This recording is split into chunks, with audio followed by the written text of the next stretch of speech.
Family Fights with Kyle Harrison and Matthew Blumenthal.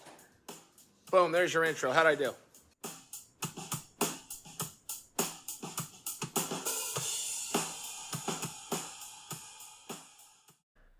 Thank you, Ciryl. Welcome back to the Family Fights podcast. I'm Kyle Harrison, here with my little cousin Matthew. What's up, guys? Ready to talk about some fights. We're going to start today off talking about our New Year's. Matthew, how was yours? Yeah, my New Year's was great. I hope you guys had a great New Year's, no matter where you spent it. I got invited to a few parties, but this year decided to stay and have a nice night with my girlfriend, which was some much-needed time. I had a very pleasurable start to the new year, and excited to get to the podcast. How was your New Year's? It was nice. We drove through some treacherous weather. It was very questionable. Down the highway was going about 10 miles an hour. It was scary, but it was all worth it because we went to an amazing sushi dinner. My girlfriend and I, shout out my friend Anna and her girlfriend, and shout out to Makiden in Denver. We had an amazing sushi dinner, some delicacies from Japan. Definitely a cool way to ring in the new year. Would you ever eat gas station seafood? Gas stations? No. Yeah, never. No. I wouldn't touch it. My girlfriend texted me at like 3 a.m. last night that she really wanted sushi, and I had no options for it. Yeah, no. Don't eat the gas station seafood. Okay. Yeah. Speaking of ringing in the new year, we're going to bring in the new year fights. I think we're just under 2 weeks away from the next fight card, but there's still a ton to talk about. So we're going to start with some current events. And first on my list is Jake Paul versus Dana White. This has been going on a lot in social media recently. Jake Paul issuing some challenges to Dana White and him actually responding. So what do you have to say about all this, Matthew? Let's first of all, I started out hating this entire Jake Paul being in boxing thing. But then once I stopped being so stubborn, I kind of realized that he is bringing more eyes to the sport. Even though it's not mixed martial arts, it's still a part of it, and that's always good for the sport. But when it comes down to it, I don't think he actually cares about fighter pay. And if you guys didn't see what happened, he sent out a message to Dana White saying that if he changed fighter pay and did some other things, that he would retire from boxing immediately and come to the UFC on a one-fight contract. But I don't really think that he cares about fighter pay. I think that he just wants to create his own name, and kind of all power to him if he wants to do that. Yeah, I kind of agree with you in the fact that when Jake Paul first started boxing, I thought it was a joke. But now I kind of like him a little bit. I just like that he is bringing awareness to the question of fighter pay. I know you don't think fighters are underpaid. I wouldn't say they're not underpaid, but I don't have as much of an issue with it as other people do. The things I do have an issue with are the medical stuff in that they don't get the fighters. That is, I don't have as much issue with pay as the medical side of things. Yeah, you mean that fighters don't necessarily get taken care of. Yeah, they don't get the health care that they deserve. Yeah, after their careers are over, all the injuries are on them to take care of. There's no sort of pension or health care plan for them after, just like a lot of other sports have. Yeah, and I just think it's kind of funny how Dana White responded very adamantly about his cocaine usage. That's just really funny to me. Like, the whole video he posted on Instagram is hilarious. If you guys haven't seen it, you should go watch it. He says probably like 5 times, I don't use cocaine.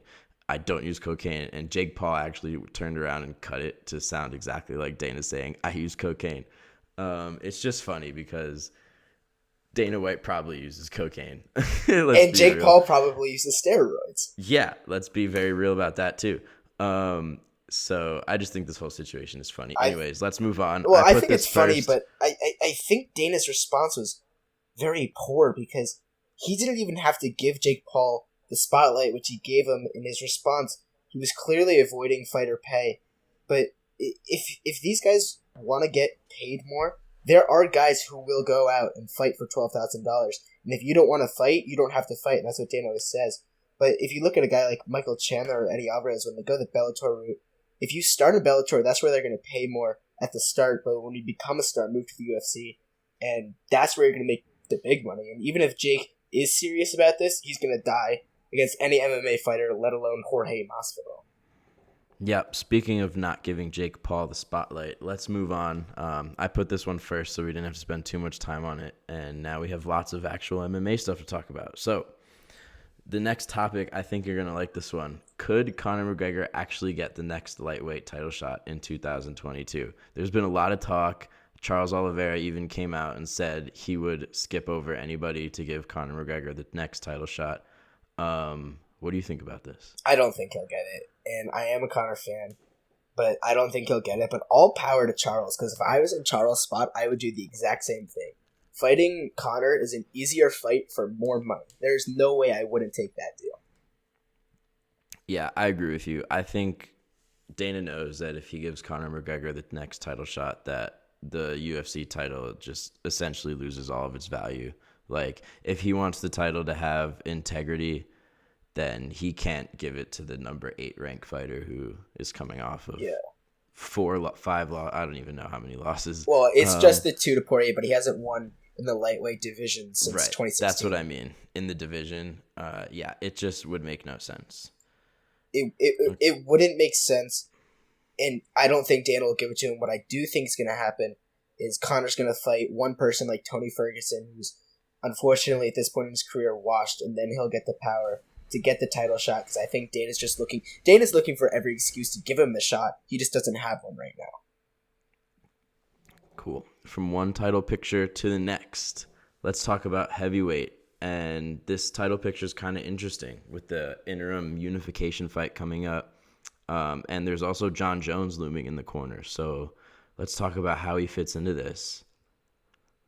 Yeah, I mean, the whole thing with Jon Jones is an issue because he wants to fight, but he wants to fight at his price, and the UFC isn't going to give him that price, quite frankly. And then you do have Ciryl, you do have Gane, who's in the picture as an interim title. People didn't fully understand why he was the interim. I have my own ideas. I think that because it was Pena versus Nunes on that card, I don't think that Dana wanted to make that the headliner, because I don't think that would have sold as many pay-per-views as a heavyweight headliner. So he kind of threw in the interim belt just to make sure that could get above of the Pena fight.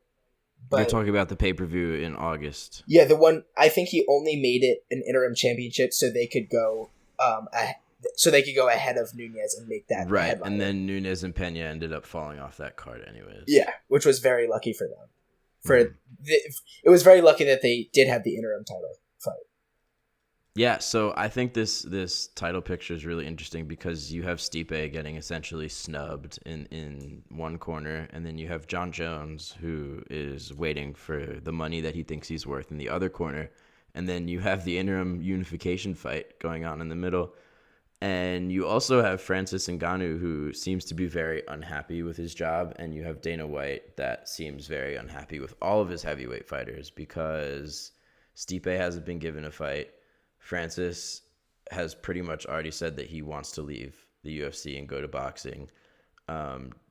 Obviously, Dana White has issues with Jon Jones. And heavyweight just seems like a division that Dana White hates. I think heavyweight's in a very bad spot. I kind of look at them like the middleweight division, how there's 2 to 3 guys at the top, and then it's a massive drop-off to the middle-ranked fighters at that point. Because if you look at it, if we put Stipe, Jon Jones, Gane, and Francis at the top, the next guy down doesn't have anything to offer to the top guys in that division, in my opinion. Curtis Blades. I like Blades. I know he's at your team, but he's just proven a little too many times to me that he's not going to show up in the big moment. Like some of his fights, I know he can. I think if he goes on a roll, he's right back in that group. But as of right now, I don't put him in that group. Yeah. There's definitely a couple divisions that are questionable on depth. Heavyweight is one of them. Let's move on to our next topic. He was both of our picks for most disappointing fighter of the year, I believe. And I just want to talk about what is next for this man, and that's Cody Garbrandt. I don't think staying at flyweight is going to be a good move for him. Obviously, we saw his chin get checked hard. We can't really speak on his cardio at flyweight because we didn't see any of it after his first round knockout. So if he stays in the UFC, I think bantamweight will be his home. and he seems to be doing a lot of fighting with Sean O'Malley. And to be quite honest with you, I think that is a matchup that Sean O'Malley should be very eager to take. I think it would be an easy fight for him to win. And if Cody Garbrandt keeps his bantamweight ranking, that's just a great opportunity for Sean to go snatch it. What do you think? I disagree.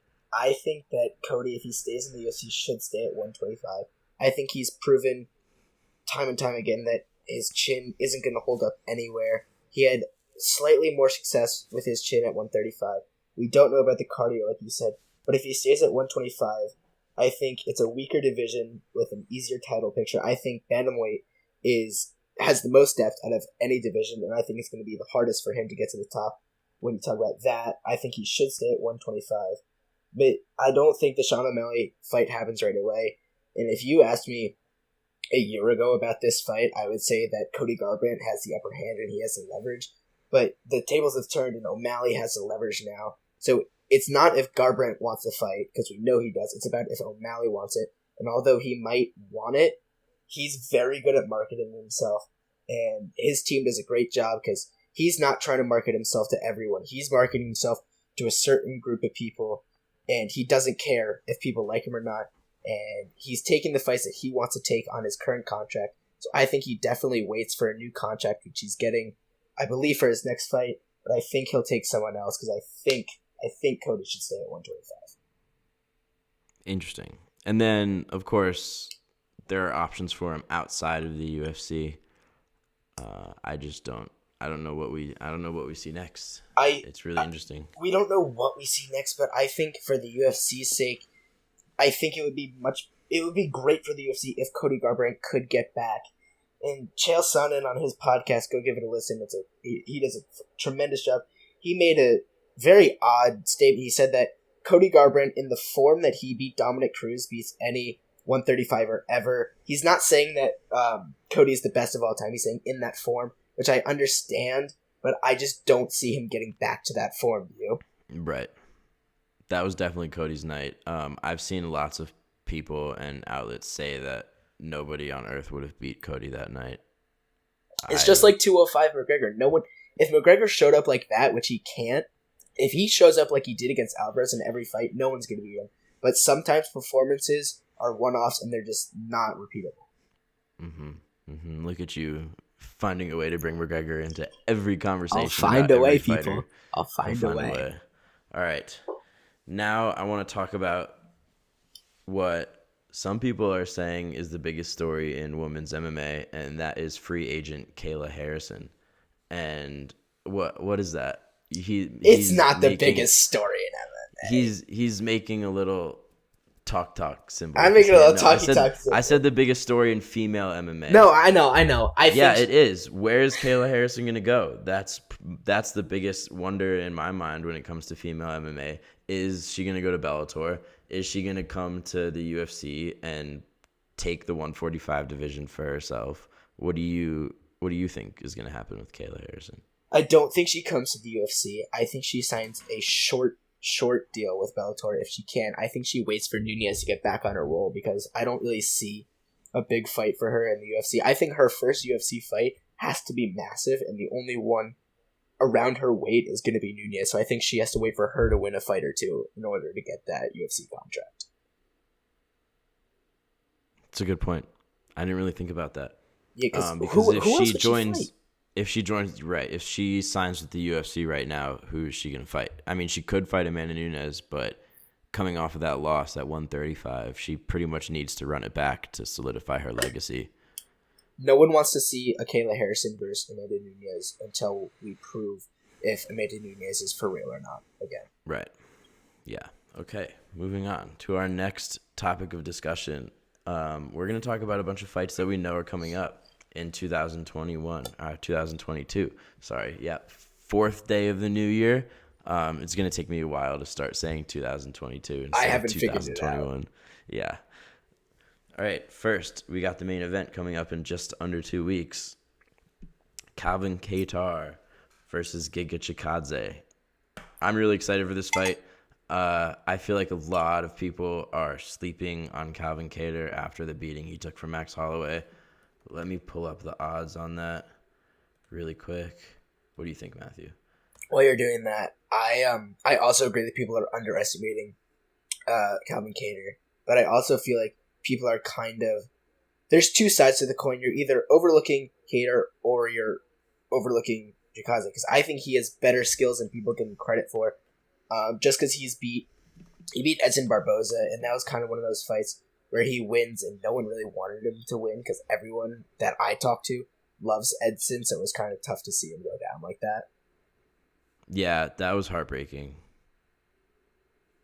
But with that said, I'm going to go with... Interesting. I cannot find the odds on bestfightodds.com. It might not be out yet, but I think I'm going to go with Chikadze because I feel like Calvin's going to have a tough time getting past that long leg reach and that long reach of Gigi. And he did have an issue with Holloway's range, and I wouldn't say it's exactly similar, but it's a little similar, and I think he's going to have a tough time getting inside, which is where I've seen Kattar shine the most. Really? I tend to disagree with you completely. I think that people are discrediting how well... Sorry, I'm just looking for these odds. I'm kind of confused as to why they're not on Best Fight Odds. I mean, let's be clear. Calvin... Yeah, they're not on FanDuel either, so the bookies must be pretty undecided on this fight because the odds aren't out anywhere unless something happened with the fight. But Tapology is saying that it's still on. So, anyways, I'm picking Calvin Kattar because people seem to discredit how well he's able to rally himself late in fights. Also, I don't think we've ever seen Giga Chikadze go past the third round. And after the beating we saw Calvin Kattar take from Max Holloway, I think that actually adds value to his stock because Giga Chikadze does not have doesn't have a quarter of the output that Max Holloway has. I have the odds for you. Let's go. On BetMGM, it has Calvin Kattar at plus 190 and Giga at minus 250. Okay, sign me up for Calvin Kattar at plus 190. Wow. I mean, we'll get more into detail.